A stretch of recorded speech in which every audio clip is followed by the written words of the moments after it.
Vamos falar de economia agora, Alan Gani. Boa semana. Bom dia. Boa semana. Bom dia, Lívia. Bom dia a toda a audiência. Gani vai falar de Boletim Focus. Os resultados foram divulgados pelo Banco Central. Agora há pouco, a projeção para a inflação subiu de 3,9% para 3,96%. E aí, quais são os desdobramentos dessa revisão?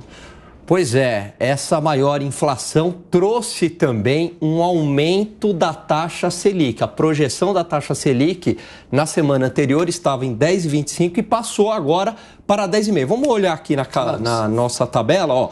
O IPCA ele passa de 3,90 para 3,96% em uma semana. Então, os economistas, na média, estão acreditando que vai ter um pouco mais de inflação. Inflação aí próximo de 4% para o ano de 2024. Agora, o que chama atenção é essa revisão da taxa Selic de 10,25 para 10,5%. Atualmente, Lívia, a taxa Selic está em 10,5%. Se no final do ano ficar em 10,5%, o mercado acredita que não ocorrerá mais cortes da taxa Selic. E por que isso aconteceu? Em parte porque houve uma revisão das expectativas de inflação. Os últimos índices de inflação, eles vieram um pouco acima do esperado. Se a gente olhar o IPCA da semana passada, é prova disso, mas principalmente uma piora no cenário fiscal. Vamos lembrar que no início do ano a gente falava em taxa Selic a 9% para 2024 e agora em 10,5%. E isso tem a ver com a piora das contas públicas. Vamos ouvir a Amanda e o Cristiano Beraldo também, exatamente o que falávamos mais cedo, né, Amanda? Teremos então uma Selic de hoje até o final do ano.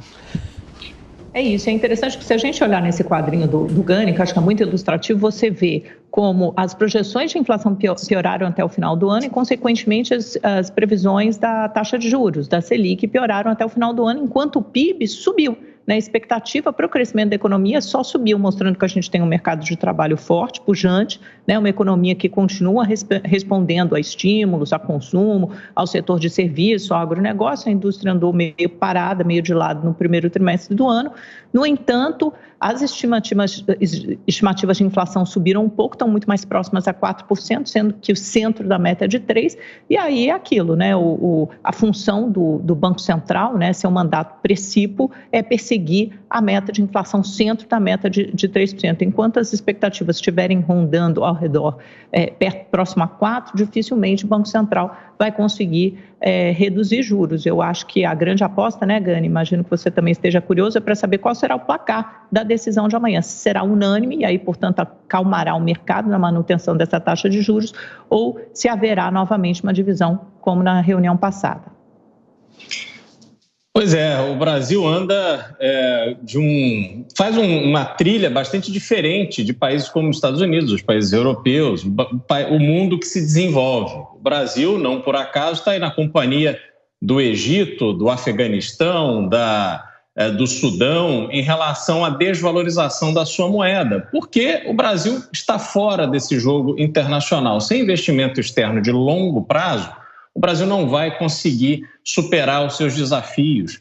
Essa inflação de 4%, ela não reflete o cenário mundial, onde a inflação continua forte nos Estados Unidos e na Europa, mas o emprego nessas regiões continua muito forte, o aumento da renda continua muito forte, quer dizer, é uma dinâmica completamente diferente do que se vive no Brasil. Esses desafios econômicos vão permanecer por um futuro previsível, porque a gente não vê mudanças na forma como o governo encara as contas públicas e a estruturação de investimentos de longo prazo no país.